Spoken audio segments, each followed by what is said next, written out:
Hello and welcome to the Dagoboys. My name is Jake Burke. That's Hunter Phillips. We are the Dagoboys, and today we're talking about season 3 of The Mandalorian. It's done. Yeah, we am. It's done. It's din. It is. It's There will be major spoilers throughout all of this. Or like this spoiler, Hunter. Did you know that Din Djarin's first name is not Din? Did you also know that it's not Dadarjan, but Darjin? That's what I said. Darjin. Din Djarin? It's not Djarin. Yeah, it is. Darjin, isn't it? No, you're putting an A in there. There's no A in there. It's Dindj, whatever it is. Din Djarin. Din Dardardin. But yes, that is fucking weird. That it's Din Djarin and Din Grogu. Like, what the fuck is that? That was weird. That was Didn't like weird. it. That was weird. All right, Hunter. I want to know before we dive into like kind of episode by episode and talking about major plot points. What did you think of like the season as a whole of Mandalorian? It wasn't my favorite. It wasn't great. Yeah. No, I think as I was watching each episode, I was thinking that I really liked it, but after the end of it and looking back, and I started rewatching a couple of the episodes, it's clunky. The pacing's not great. The stories are kind of weird, like how Mando isn't really the main guy in the movie or in the show, even though it's his show. Right. But overall, it wasn't my favorite. I think out of all three of them, it was my least favorite season. So Yeah. I think that's exactly what I said. This is like by far my least favorite season, and I kind of thought in like the first like 3 to 4 episodes, I was like, oh, okay, this could be like incredible. Like we're getting somewhere really interesting, and then I think it kind of just became like more plot focused than character focused, and like it was like I've got a lot of really like particular complaints about what the show does, making it all about Bo-Katan and like not about our main characters at all. But this show very much felt like their season felt like, how do we get the pieces in place to do what we want to do? Is that like in the future? Like this really felt like, well, we need the Mandalorians to have Mandalore back. We got to have, talk about it's all set up for a later payoff, but it didn't have its own identity this season, which I think is a big problem. So yeah, I do too. I kept thinking like, why wasn't this clicking for me? And I realized like it's really because it's not about Din or Grogu. Sorry, his name isn't Din, but you know what I'm saying. The Mandalorian or Grogu. And I think that's kind of where this like fell apart a little bit towards the end. And I think the show really showed its like kind of true colors of what it was in the second to last episode when we like re-meet Moff Gideon, and he's like in his Mandalorian helmet and armor with the horns, and he's like, it was only missing me, and you're like, ah, fucking Jesus, okay. And then he is, for 2 seasons of this show, that guy's sole purpose has been to get Grogu. That is his purpose. He lands there. Grogu is standing there in IG-12. He doesn't even acknowledge Grogu's existence in that. And I was like, and that is where the show has failed.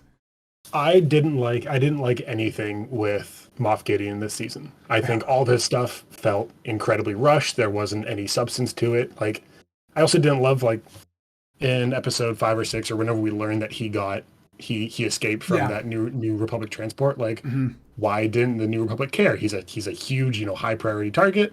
Nothing came about it. He's just he's lost, and it just didn't matter. And I don't know, just I didn't love his whole thing is he's trying to make his Force sensitive clone so that he can live in perpetuity or whatever it is. Very cool. It gets introduced in one episode and then it gets destroyed the next episode. What's the point of that? Like, why was that even a part of the story? And like I get it kind of like sets up for like Snoke and stuff, but yeah, I think like that's the thing I liked most about this season of the show was like that it is trying to kind of, and we've seen Star Wars with Dave Filoni do this, where like they made the prequels more interesting and layered, and like with Clone Wars and his kind of take on how to expand it, and he's obviously doing that now with how do we make the sequels make sense so we can push Star Wars forward, which I'm intrigued by. Like I'm excited to see Snoke get involved in these shows and stuff because that's coming. But what I just think is like all that stuff is really cool, but then like how it kind of concludes is kind of stupid. And like the introductory of like the Shadow Council, super cool. Like very cool. I agree. The Empire's back. They've got Hux. Like Hux's father is like a part of this, and like you know that's the actor's brother. Oh, I didn't know that. That's very cool. The guy that plays Hux is actually Domhnall Gleeson's brother in real life. Oh, right on. Oh, that's pretty cool. Nice. So I like that they're introducing like that aspect, but I'm like, but why is it through like Moff Gideon? I hope we never see Moff Gideon again. I hope he's gone. Right. Well, so that's what this season I think it set up some really cool things. Like Thrawn's coming back, which is fucking awesome. We're going to see him in the Ahsoka show, right? Hopefully. we're gonna get Mando and Grogu on their little contractor adventures, and the Gideon stuff is cool. It helps set up the whole First Order and how it's kind of coming to be. But I just didn't like how they ended up with Gideon and how it's like, is he really dead? I hope he is actually dead, but it's like, what if they pull some shit where it's like, oh, it was one of his clones who died, and then he's out somewhere doing something else, and it just didn't feel like it had a lot of stakes. So yeah, I think they could have set up the clone thing too earlier. I wish when they found his ship, he was dead inside the ship. That would have been cool. And then there's because there's a bunch of them. And I was like, that would have been cool. Right. Set up that there are these clones. They were pretty fully formed Gideons too. So just throw one of them in there. Just a gaggle of Gideons in that room right there. Yeah, and and then they blew up and already solved it and cool. Yeah. I just increasingly didn't care about a lot of the plot lines of this show. The Bo-Katan thing, by the end I was like, well, she's obviously just gonna get the planet back, so all right. I just feel like the stakes were never interesting because it was just it's gonna happen. Right. And I think the most interesting thing the show did was the Ahmed Best Jedi that saved Grogu, and Very cool. Never went back to that. Yep. Yeah. Where is he? What's he doing? I don't know. Will we ever know? Doesn't matter. Really cool that they did that for him. I think it's awesome that it kind of gave him the actor another chance to be in the spotlight again, kind of like what they did with Hayden Christensen in Obi-Wan, to a much lesser degree, obviously. Yeah, that's kind of same regard. But it was a very fun cameo, a very cool part of it. Loved it. Yeah, me too. Yeah.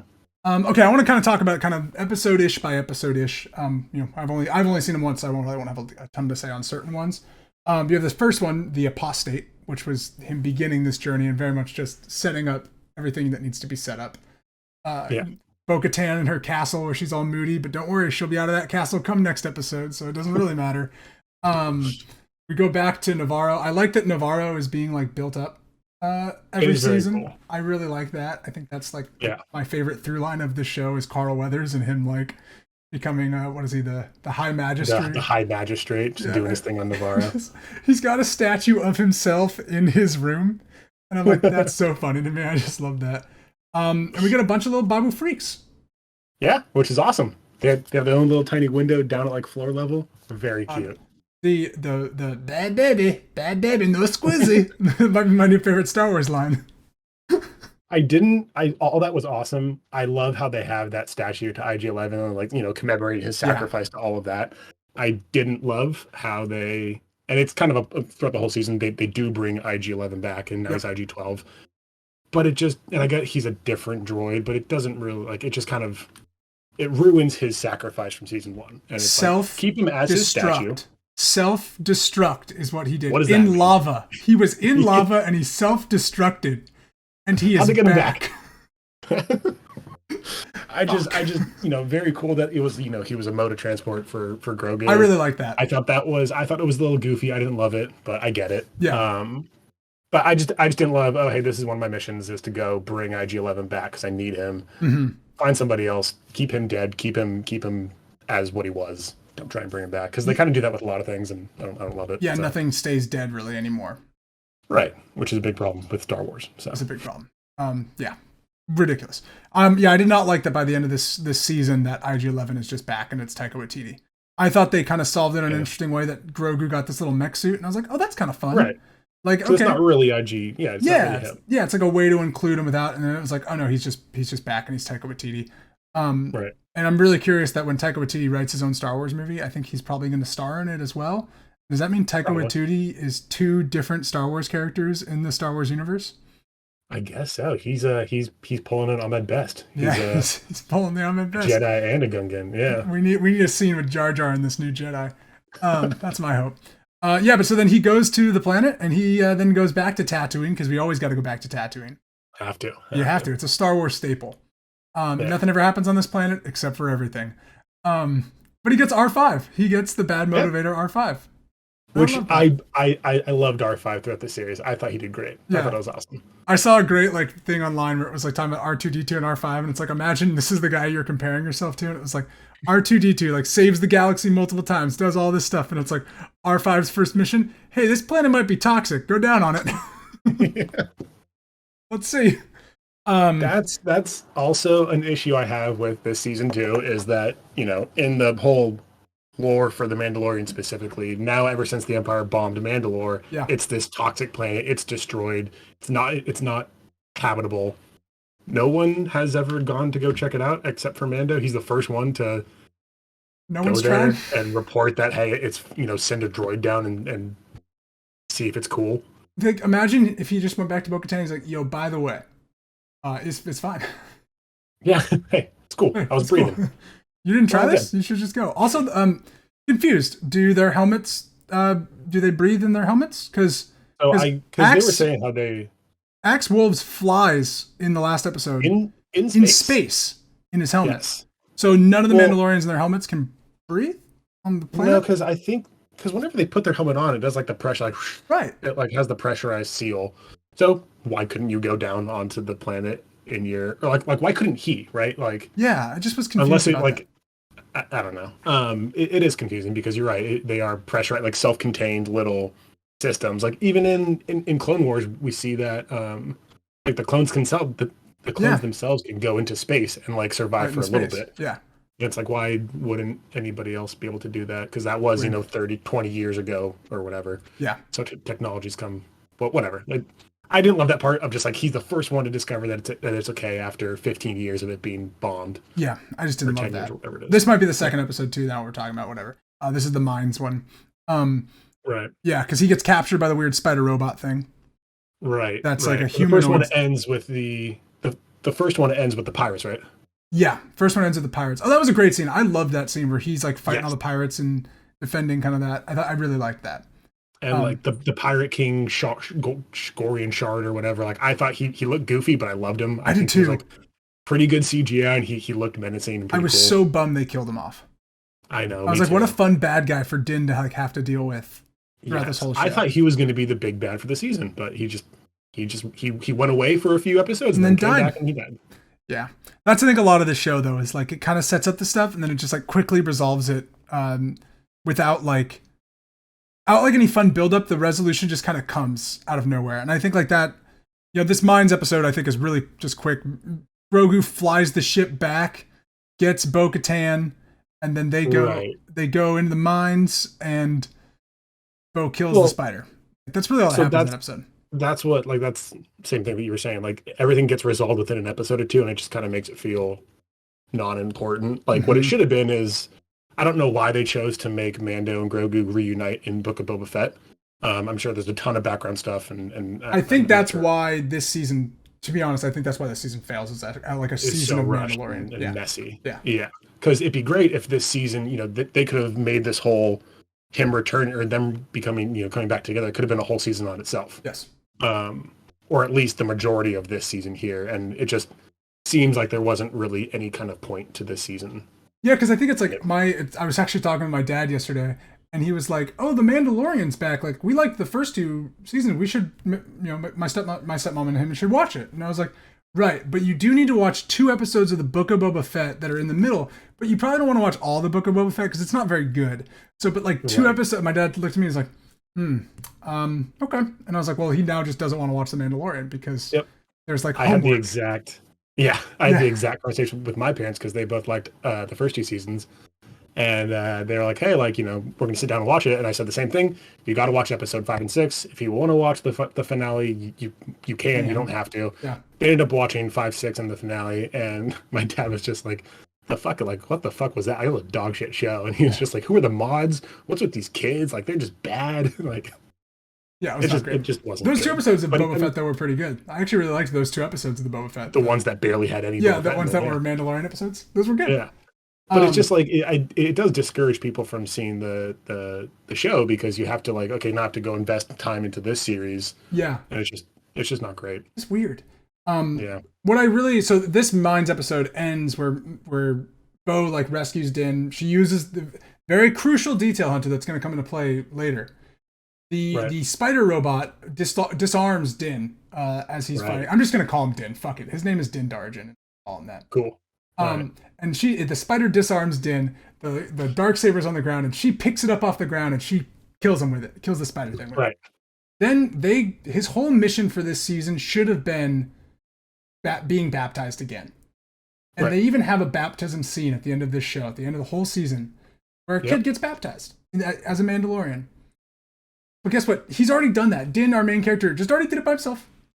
Which also fucking stupid. You see like the baptism scene and they just pour water on this kid's helmet and it's just like, what is this? Din had to like dive. He almost died trying to do this. Yeah. He fell. But I think you're right. That would have been great to have. Yeah, this whole season is him proving himself and him, making all these sacrifices to redeem himself in the eyes of his clan. That would have been great. Yeah, I really think that should have been what it is he became like his own Mandalorian, not a part of Death Watch, not a part of episode. Right.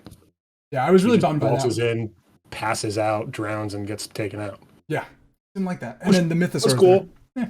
I enjoyed seeing the Mythosaur. Yeah. I liked how it like it made Bo-Katan realize like, oh shit, like these myths are real. Like there's more to it than she thought, because I kind of was like she shirked off the whole like Mandalore, not the whole Mandalore culture, but that specific idea of it. Yeah, she just said, that's old legends. That doesn't matter. It doesn't apply to us now, but I like that. I like that it helped her see it. I just wish that like, I don't know. I feel like that was just weird resolution. And then like Din doesn't do anything else that the rest of the season really. Like he's just always a sidekick to Bo-Katan now.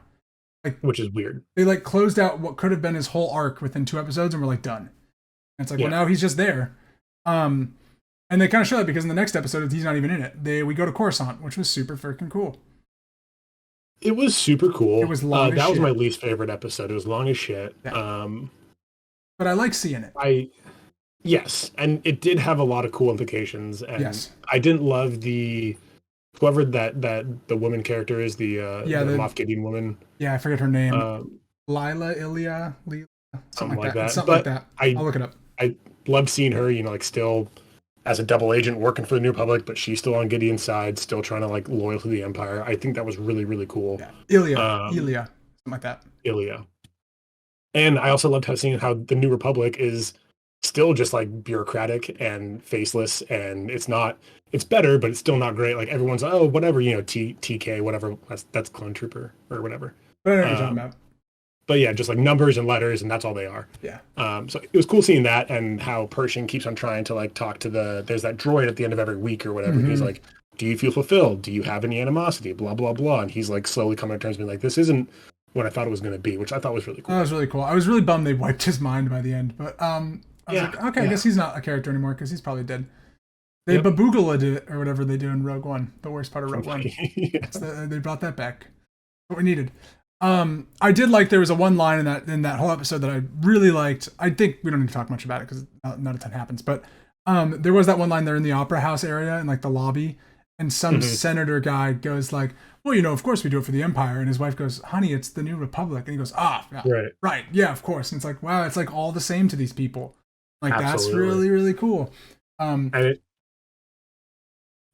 it was funny how seeing I don't know if it was deliberate or not, I think you and I talked about it briefly, but like how all the CG and all the backgrounds like looked very prequel-esque. Mm-hmm. They used certain shots, exact shots from Coruscant from the prequels. So like there you go. Okay, the Opera House shot where they come in, they digitally took out Anakin and they added whoever were the person that we watched in running in, they added a different person to that same exact shot. Interesting, because like it did just like, it was like, wow, this is straight just like prequel episode. I'm very excited for how much more of Coruscant we're going to get in other shows upcoming, because I think they chose not to blow up Coruscant in the sequels when they shot down the New Republic for a reason, and I think we're just going to get a lot more Coruscant, which I'm cool with. Because it has been cool seeing it in this show in Andor. Like it's been really fun to see. Yeah, I forget if it's the second to last episode or last episode where Ilia, the spy girl on the New Republic side, when she's like walking through the streets and like gets that dark alleyway and the probe droid comes down, I'm like, man, this is sweet. This is fucking sick. This is sweet. Yeah, like I like seeing this part of Coruscant. We jump back to the next episode is The Foundling, which is that episode where they go and rescue Oz Vizsla's baby boy Ragnar. Ragnar, yeah, and that's a name. Ragnar Vizsla, from the bird monsters. And then they adopt the birds. Yeah. So that's also another thing that just didn't fucking matter, was like, so true. Saving the kid, great, but then they're like, hey, we brought back these 3 foundlings, and it's these fucking dragon dinosaur things, and it's like, well, where are they now? What's we haven't seen them. Why'd you save these things? Yeah, they ate them. We know it. They ate them. Yeah. Only scene that I liked about this was little baby Grogu fighting Ragnar Vizsla in that little trial. And I just love him standing there and he just gets shot once. He's like, oh. Huh? Like, Gets shot again, takes it, and does a fucking flip, and he starts flipping. One thing honestly seems against the rules that it was like one shot, all right, point, one shot, point, and then Grogu just shoots three times. You're like, done. Hey, good job, kid, you won. Yeah, it's like that doesn't make sense. That's how games work. Yeah, that seems like he's cheating. I do love the fact that like he is still a practical puppet, and him jumping and flipping looks kind of stupid. But it also like it just fits with like what he is as a character, and I kind of love it. Yeah, like when he starts fighting in like the last 2 episodes, like without his suit, I love like him fighting, and he's like skipping on the lights and shit. But he's like clearly a puppet on wires. Or like at the very end, like one of the last scenes when they go back to the New Republic outpost and they're walking in the door, and you see Baby Grogu like walking as fast as Din, and he's like, you can see he's like tilting and like getting pushed forward. Yeah. He's like flying down the street. It's just goofy as fuck. It's so great though. Yeah, that's also the episode where the flashback is with Ahmed Best, and I thought that was very cool. Right. Yeah, no, that episode, it was fun. It had some cool practicality stuff, like when they're chasing the dragon when it takes Ragnar, and like they can't make it because like their jetpacks run out of fuel, and they're like, hey, like we've never made it this far. It always goes past our range or whatever. Like I thought that was cool. It just adds some nice like grounding to the whole world. Yeah, which was sweet. I like that too. And then the next episode is the pirate. So the pirates are going to attack Navarro. Din gets a message from, I forget this guy's the rebel pilot's name, but he's like becoming much more of a main character. Right, with the fucking beard. Captain Carson Teva. Teva. Yeah. And this is where we get the very fast Zeb cameo, where Zeb is just at the bar, and I loved that. Yeah, it was very cool. It was very cool. So we're building out this Rebels squad. It's coming. This one was one of my favorite episodes of the series. I really enjoyed of the whole seeing series. How, like, of the whole series. Sorry, of the season. Oh, okay, my bad. I'm just curious. It's fun seeing how it's just like the same bureaucratic bullshit of like, it doesn't matter. That's not, whatever. They aren't part of the New Republic. Like, even though they know that the pirates are a threat. Yeah. And it's cool seeing Ilya or whatever her name was, like play interference and be like, well, like they don't really blah, blah, blah. Plus the fight scenes and when they're doing like the Call of Duty shit of going through Navarro, like all the Mandalorians, that was so cool. That was really the armor cool. Taking out those guys with their hammers. I was like, this is cool. Yeah. All the action in this season, I think, has been really, really good. I would agree. That's a highlight for sure. All the actions and all the visual like effects. And I thought there were certain shots where, like, we've talked a little bit about the volume when we've talked about the Mandalorian before, like how they film it in the volume. Right. And there were certain shots that looked particularly good where you could tell like they're not on the volume, like they built a set for this. And I thought you could tell certain Navarro shots they built a set rather than like them on the volume. Then anytime they're on Mandalore in the last 2 episodes, there's like some shots where like cool stuff's happening and it's so obvious that they're like on like a screened stage. Yeah, I know. There's that very cool shot of all the Mandalorians like landing and it's like super cool. And then behind them is like the worst background. You're like, oh, that is clearly a screen behind them. But like that is the coolest thing. It's awesome technology, and I think it's great for like, hey, like instead of just prequel stuff where you're behind a blue screen and you can't act off your environment. Like I think it's really cool that they can kind of see where they are. But it's obviously not in its infancy, but it has a lot of work to do where it's they're using it more and more to like try to build out sets. And I think like the first time around they use it a little more strategically, like it was a smaller scope, so it was easier I think to make those environments. Where now like they're making like planet-wide backgrounds, and it's like I was gonna say because you didn't really notice it in season 1 as egregiously as a few shots in this season. Yeah, I thought so too. But yeah, I thought this was great. I loved all of anytime he's flying around the N1 Starfighter too. Like that is just like so cool. Just is like watching you playing with Star Wars toys. That's what I love about this show. At the same time, like it just feels like someone's got the keys to Star Wars and they're just playing. And you're like, all right, which like that's fun. Is like cool about with Dave Filoni. He's such a big Star Wars fan, and he's the one who's spearheading all of, like the Mandalorian is his baby. Him and Jon Favreau. Well, Favreau like writes for this, but they've really worked together to like build out this story that's taking place. It's cool because like they obviously really care about this shit, and they're just big fans who are just making a cool series. So yeah, and I appreciate that. And then they beat the pirates. They kill the pirates, and Carl Weathers is like, "Mandos, you can stay here." And they're like, "Cool," and they do. Sweet. And that's the end. That's the end of the episode. And this is where the spoiler, the end tag comes in, where it's like Gideon's escaped. Right. Because it's Which have we seen that? So it's Captain Tiva or Hmm. Teva. Um, his R unit droid has that little like probe that comes out. Have we seen that before? No, that was really cool. Because that was really cool. So, hey, send the probe, and it's his little scope thing that we've seen That like R2 RT do in use, like yeah, but the swamp and stuff. Yeah. I really like that. Um, no, this episode was really good. It's cool seeing because you always hear about Mandalorians being like the best fighters out there, and like they are hardcore people. It's cool seeing them just like fuck up these pirates just like Yeah, they're nothing. yeah, I really like Um, that. yeah, but then also like you see, so the whole point of Mandalorian, the character Din Djarin, Hmm. is that he has this Beskar armor, so he's like impenetrable, right? But you see like Paz Vizsla get like shot a few times, and it's like he's fine, I right? think Like they he all gets have knocked down a Beskar little though bit, now, but right? Isn't then that kind of what we're do thinking? Like, they? I'm sure Okay. Paz, like, because like Boba Fett's armor is Beskar.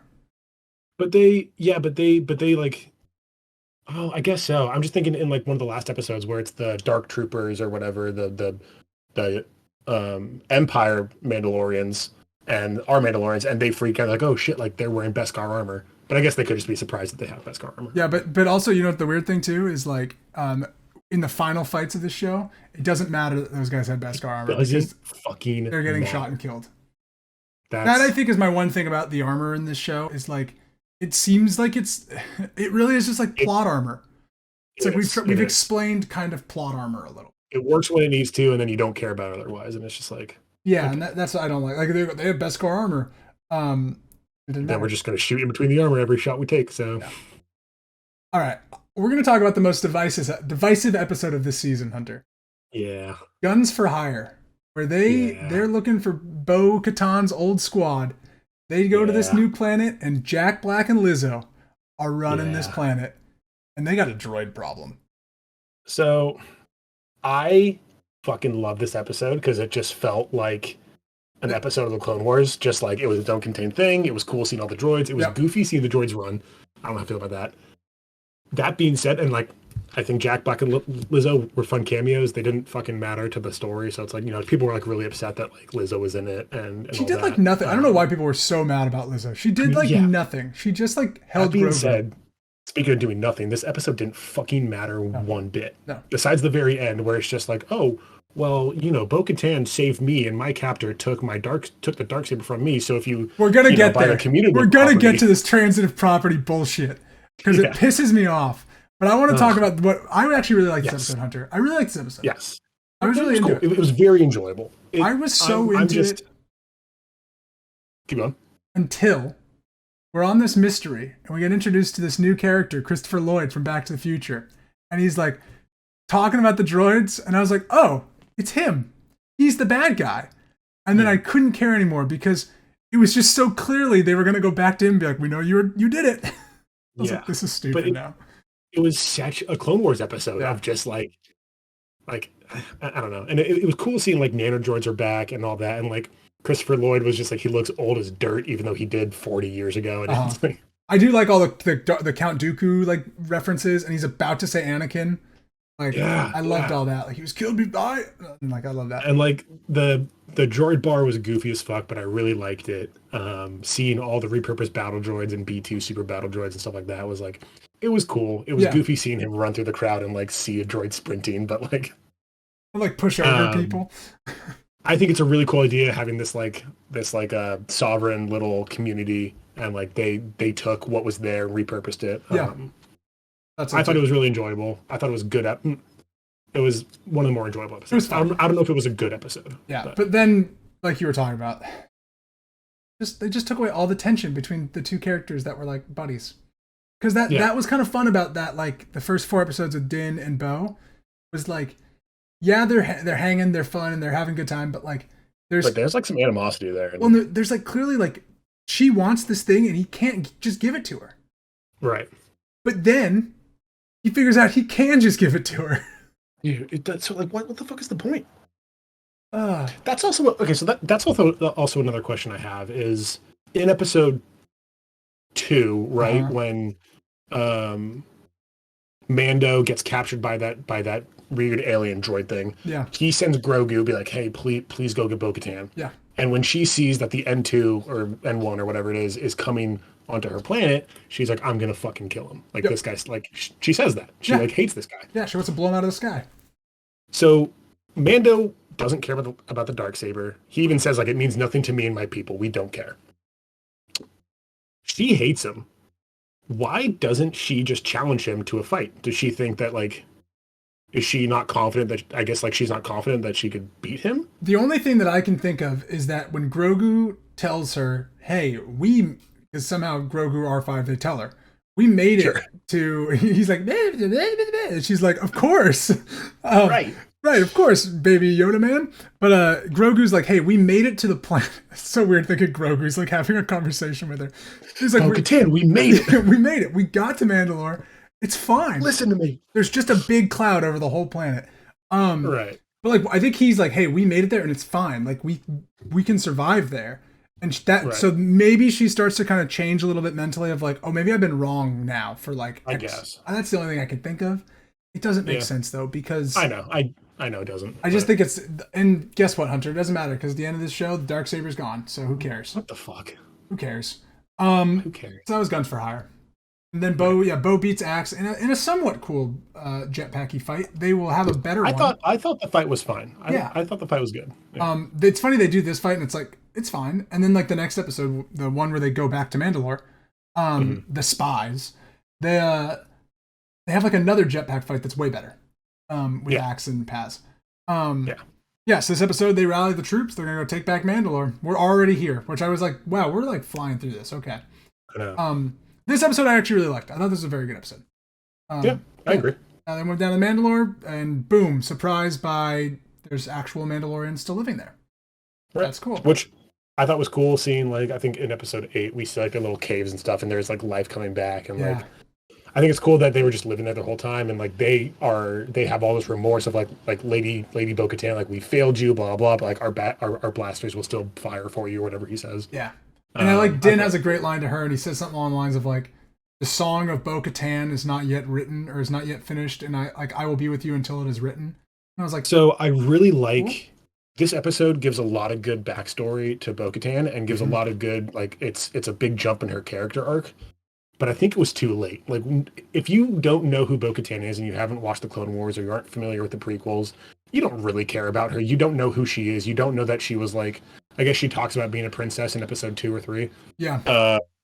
But like you don't really understand the whole gravity of her situation. And this does a great job of like telling what happened with Moff Gideon and how she lost the Darksaber in the first place. I thought that was very cool. And like seeing her have her like self-doubt and her like, you know, qualms with the situation is great for making you care about her, but I just think it came too late in the season. It should have been an episode, you know, 1 or 2. It should have been like they should have shown a flashback of that and like Right, exactly. Yeah, I think they should have done something along like show us, don't tell us about that moment, because that's a really interesting moment. It's like, how did Bo-Katan fail? Right. That was cool. And yeah, so then they get to fighting and they go, oh, we gotta follow those guys. They're running down a hallway. And then you start seeing like the Empire like walls, and you're like, oh no, something's not. Which were fucking cool. Big, really cool. Big Phantom Menace energy right there. Yeah, I love like running through, and they're like, oh my god, something's very clearly wrong here. Oh, we passed over. We talked about it a little earlier. They had the whole meeting, the Shadow Council, and Thrawn's name gets mentioned. Yes. Gideon doesn't like Thrawn. But then the guy with the mustache, Palian, he's like Thrawn's right hand from the books, and so he's actually a character that now they've brought over from the Empire's books. I'm so stoked that they're building up all this Thrawn stuff. I can't wait. We're getting an Heir to the Empire movie. Fuck yeah, we are. It's going to be called Heir to the Empire. Has to be. They call it, yeah. They say it in the Ahsoka trailer. I know. God, I know. I got so excited. But yeah, so they start fighting. Then the Din Djarin gets like on the other side of the shields, and he gets captured. And I know what you're thinking, Hunter. Wow, he's captured. This cannot go well. Don't worry. In the next episode, the first 3 minutes, he won't be captured anymore. But yeah, he gets captured, and then Paz Vizsla has a very cool fight going out like a champ. Yes, I agree. The Red Guards, Royal Guards or whatever. Yeah, they got some funky name in episode 8. They do have a funky name. But they're there. They kill him. Fucking sick. Those guys are so cool. I like that we're gonna see a lot more of these guys. I know. Hunter, we're gonna see a scene in the future where Luke Skywalker and Ahsoka fight these guards. Take it to the bank. There we are. Take it to the bank. I did also love like that Shadow Council when like he's like asking for all these supplies and he's like, hey, I need this, and this, and I need like these Praetorian guards. Praetorian, that's the word. Yeah, Praetorian. Yeah. I need 3 or 4 of those, and they're like, why? Like, why do you need those? Like, what are you afraid of? Yeah, that was cool. And he like lies about being like, oh, like I'm worried about this, and this, or something. He knew they were coming. Or maybe he didn't lie. Maybe he did just say like these Mandalorians are coming or something. I don't know what this is. But I think that was like really cool. Yeah, I did too. Because like he's obviously like these people aren't working super well together, so like they're trying to like get shit out of each other. I just thought that was a cool dynamic. Yeah, and I thought it was very cool. I mean, I really like Paz Vizsla. I think he was like, I was curious what they were gonna do with him, but I think it was a cool way to like have him go out. I was like, okay. That's Jon Favreau, right? Yeah, Jon Favreau's voice, because he's been all the Vizsla people. He was the original Vizsla in Clone Wars. Yeah, so he's dead. That's how the episode ends. Grogu's in a mech suit. We talked about it. IG-12. He's in the middle of them, and he can say yes and no. And that I think is actually that's it. That was pretty funny. Great moment too when they're fighting, and the two Mandalorians' axes, and Paz are fighting on the boat, and Din goes to stop it, and Bo's like, "You can't stop this. This is like between them two." Right. And Grogu's the one to stop it, and he does the no. I was like, "That's cool." No, I really like that. So yeah, and then we get the last episode, the grand finale, the big fight. Right. Grogu frees Din incredibly fast in this episode. Incredibly fast. The part that doesn't make sense to me with this is that like they were all retreating, and Grogu was with them retreating, like all of the other Mandalorians. Where did he come from? Yeah. How did he get there? He just like teleported. Like to me, it's like, so did he get past the gate that was blocking all of you guys? Like that part just didn't fundamentally make sense, but because of the plot, they had to do it. I know, but I agree. I thought the same thing of like, oh, this is incredibly convenient. He just shows up and he's in the right place at the right time and can find him, and no other Mandalorians with him. So like the little baby just went out by himself and no one gave a shit. Right, and there's no other guards. There's no other Imperials around. It's just the two that are with Mando. Like that was weird. I know. I agree. That was a weird moment. But I do like a lot of this parts of the finale. I like the video game like kind of moment of like he's got to go through those like the shield gates and like take out the two stormtroopers. That's what I was thinking when I said prequel energy was or the Phantom Menace thing. Like I thought that was fucking awesome. Being like, all right, R5 like next door, and he's like fucking him up, has to like kick him off. All right, next door. Like I thought that was an awesome season or series. And he like took like the shield at one point. He's like got the baton, and then he has the gun. I'm like, he's like leveling up his arsenal too. I was like, this is really cool. I really like that scene. I'll watch that scene going forward as like a Star Wars thing. Like, every big character in Star Wars has to have their hallway scene. That is true, and he got his. Yeah. Wait for Grogu's. Pretty nuts. And then there's a lot of fighting. Some cool fight stuff. All the I like the in-air fight with the Mandalorians and the Beskar stormtroopers. Really cool visuals. Like there was a bunch of clips, broken out, put on Reddit and stuff of like the armor just coming in, like bashing people, and like all those visuals are very, very cool. Yeah, the money shot where they're all flying and Bo-Katan pulls out the Darksaber to lead them. That was honestly pretty fucking cool. I'm not gonna lie, I got pretty hyped by that. I was like, all right, cool. Awesome fight scene. I think it was a good fight scene for the season finale. It's just I didn't think there were any stakes. Like you don't think Grogu's gonna die or get captured. You don't think Din's gonna die. Maybe you think Bo-Katan, but like I wasn't ever like worried like, oh shit, she's gonna die. Yeah. Like and then if the armorer dies, it doesn't really matter because she's a side character. Like we don't know anything really about felt her, like there were any genuine stakes. I genuinely thought going into the season finale before seeing it, I was like, there's a chance Din dies here. I was like, because he's captured. We know that like this movie's coming, and the show's obviously more about Bo-Katan now than anybody. Right. So I was like, okay, maybe this is like his end. But I like that he's still around. They fight. They have a really fun fight, Grogu and him against like the Praetorian guards. That was really cute with him like on the lamps, and then like they'd go for their weapons, and he like was moving their weapons out of the way. I liked that a lot. I was like, oh, this stuff is working. And then they beat Moff Gideon. He crushes the Darksaber in his hands with his steel fist. The thing. Sure. Then he blows up, and Grogu blocks the flames, just like Kanan blocked the flames. Which, are we going to see Kanan somewhere? Be interesting. Did Kanan actually die? I mean, now we know that he totally died. You think so? Yeah, because like stuff blew up around him. There was no like fuel tanks near him. There was like fuel tanks with Kanan. A giant fucking star freighter just rammed into a base around these people. Yeah, they're fine. They got Beskar armor on, buddy. Sure, Beat sure. Beskar and the Force. Kanan was just blind, Yeah. Who cares? He had to die. It's how the plot works. Grogu didn't have Beskar armor. He is Beskar. I'm just saying, there's a chance. He's dead. I would like Freddie Prinze Jr. to play him though, because they don't really look anything alike. But that would be really funny. He's just like, I'm Kanan. Just a really shitty dye job. It's just like brown hair. Yeah, be great. Yeah, and then the show ends with him. They got Mandalore back. They get baptized, like we already talked about, which was dumb. Yep. They give Grogu the name Din Grogu, and now they're gonna be like bounty hunters for the New Republic, and I thought that was kind of fun. They have their little like farmhouse, and it ends with a weird Looney Tunes fucking circle zoom. Everyone hated that. I didn't mind that. I didn't hate it. It was just weird. It was just like, oh, like it was cute. Like he's playing with his little frog. It's weird if the show has another season though, because it felt really like the end. Like final. It felt really final. But like it's gonna have more because that movie that's coming out is gonna tie up the Mandalorian story, right? Yeah. I think.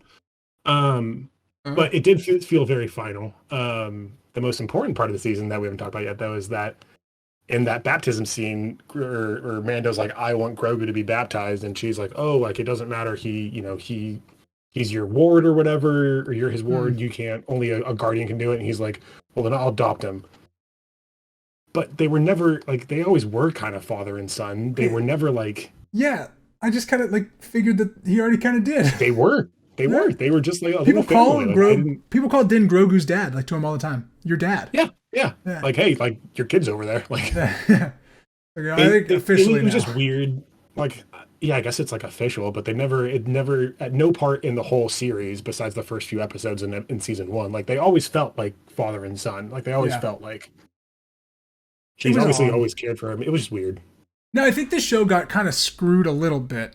Because there was supposed to be the Gina Carano led show too, the Rangers of the New Republic, and when she did her whole thing, she was kicked off the show and now it's gone. And so I think they had to infuse some of that into this show too, while also trying to like push the big overall story forward.